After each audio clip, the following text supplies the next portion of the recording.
महंत भाई, अर्थशास्त्रियों का ऐसा विचार है कि चतुर राजनीति और अर्थशास्त्री की नीति में समन्वय होना कठिन है। आपने गुजरात में कुछ ऐसे नीतियों का आपने उदाहरण दिया है कि शायद चतुर राजनीति और अच्छी आर्थिक व्यवस्था, इन दोनों का समन्वय हो सकता है। तो इस आदेश को आपका क्या परामर्श होगा कि अन्य राज्यों में, देश के अन्य भागों में ये ले जाया जाए? आप क्या परामर्श देना चाहेंगे? इन्होंने बहुत ही अच्छी बात को स्पर्श किया है। ये बात सही है कि good economics is bad politics, ये हमारे कैसे माना गया।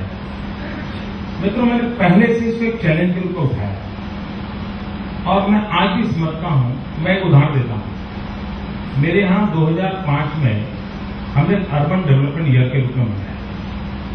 जब मैं अर्बन डेवलपमेंट ईयर मना रहा था तो मेरे राज्य में 40% पॉपुलेशन अर्बन पॉपुलेशन।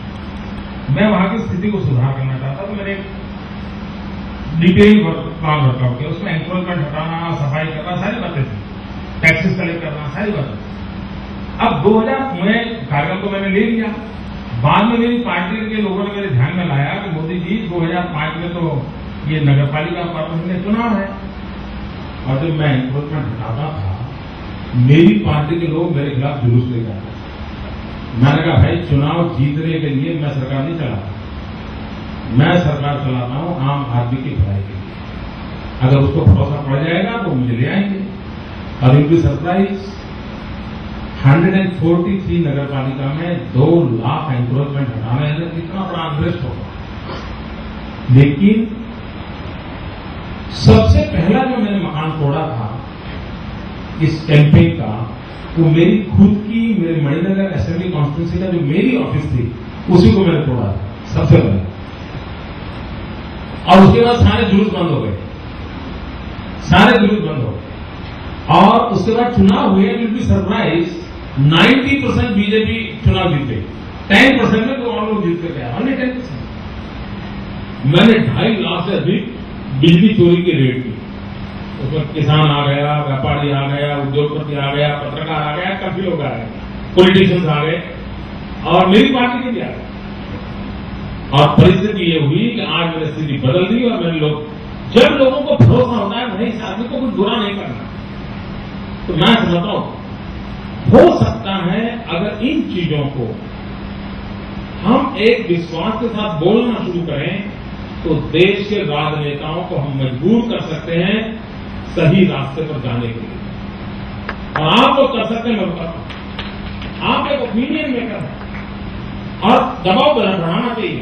ये शॉर्टकट पॉलिटिक्स चल रहा है और ये पॉपुलिज्म वाला मामला चल रहा है, उससे देश को बचाना चाहिए, वरना हमारा जैसा देश बहुत नुकसान होगा। अरे चुनाव हार जाएंगे तो होगा क्या, मुझे तो समझ नहीं आ रहा है। मैं 18 घंटे मेहनत करता हूं, मुझे आराम हो जाएगा, ये जामनगर आऊंगा, आम के दिनों में आम खाऊंगा, क्या फर्क पड़ता है क्या?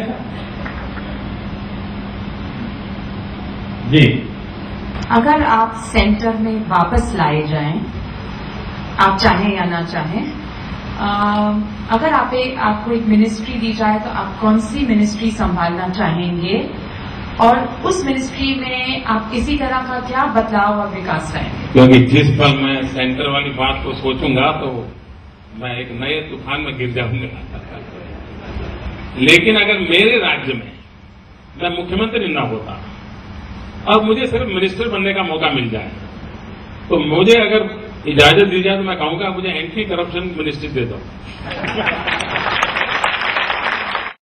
Minister, you just addressed the issue of economic populism. I just want to raise a comment and get your views on social populism. We all know that elections, and the recent one is perhaps no exception, in our country are fought on either caste or religious basis. You have such a excellent track record. You built up a persona for yourself amongst the people of Gujarat.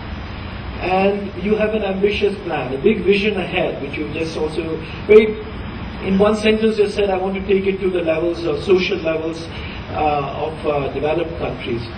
Do you feel that these sort of divisions that we have, caste division, religious divisions, how are they getting in the way, and how a person who has created the confidence in the mind of the people of Gujarat like yourself, what role can you play that we can get rid of these things as soon as possible? देखिए, हमारे यहाँ अगर थोड़ा गहराई से देखेंगे तो अर्थ विज्ञान और समाज विज्ञान, इकोनॉमिक्स एंड सोशल साइंस बहुत बढ़िया ढंग से चलते थे किसी जमाने में, लेकिन वो काल चलते इरेलेवेंट हो गए। अब देखिए, कोई एक जमाना था कुम्हार की बेटी कुम्हार के यहां शादी करती थी, क्योंकि उसमें आर्थिक कारण जुड़े हुए थे। जो कुम्हार की बेटी है उसको कुम्हार का मिट्टी के बर्तन बनाने का जो काम है वो अपने मायके में भी सीख करके आती थी, तो ससुराल में जाते ही दूसरे दिन वो इकोनॉमिक एक्टिविटी की पार्ट बन जाती थी। देखिए, ये अद्भुत सोच हमारे पूर्वजों की थी।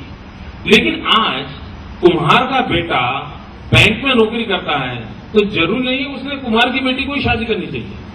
और उसके कारण धीरे धीरे हमारे यहां इंटरकास्ट मैरिजेज एक सहज रूप से एक्सेप्ट होता चला जा रहा है। और मैं समझता हूं कि सोशल टेंशन को कम करने में ये जो आधुनिकता आ रही है, जिस प्रकार से टेक्नोलॉजी आ रही है, वो बहुत बड़ा रोल प्ले करेगी। राजनीति उसमें रुकावट पैदा कर सकती है, राजनीति भला नहीं करेगी। आई एम सॉरी टू से, मैं उस दुनिया का हूं, लेकिन मुझे अपनी बातों को मालूम है हम लोग कैसे हैं, और इसलिए राजनीति उसमें न पड़े ज्यादा अच्छा हो, ऐसा मेरा मत है। लेकिन राजनीति और सरकार ने without any discrimination, without any appeasement, development पे बल देना चाहिए। Development is a solution to all this social tension. और अगर हम ऐसे दूसरे हम डिस्क्रिमिनेशन नहीं करते तो कोई अनरेस्ट की संभावना नहीं होती, अनरेस्ट की संभावना नहीं होती। और मेरे गुजरात में मैंने एक प्रयोग किया है, शायद एक पहली बार मैं ऐसा व्यक्ति हूं जिसने एक टर्मिनोलॉजी लेकर के मैं चल पड़ा, और शायद ईश्वर ने मुझे ये सुझाया होगा।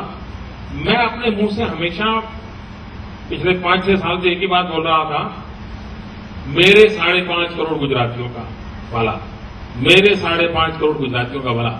और धीरे धीरे देश के अन्य राज्यों में भी सब लोग ये बोलने लगे हैं। तो ये जो कास्ट के आधार पर बोलने की फैशन थी, किसी रीजनल विशेष के बोलने की फैशन थी, उसमें रुकावट आने की संभावना खड़ी हुई है। लेकिन एक बहुत बड़ा कठिन काम है, बहुत बड़ी चैलेंज है, लेकिन हम सब ने मिलकर के उसको रास्ता खोजना पड़ेगा।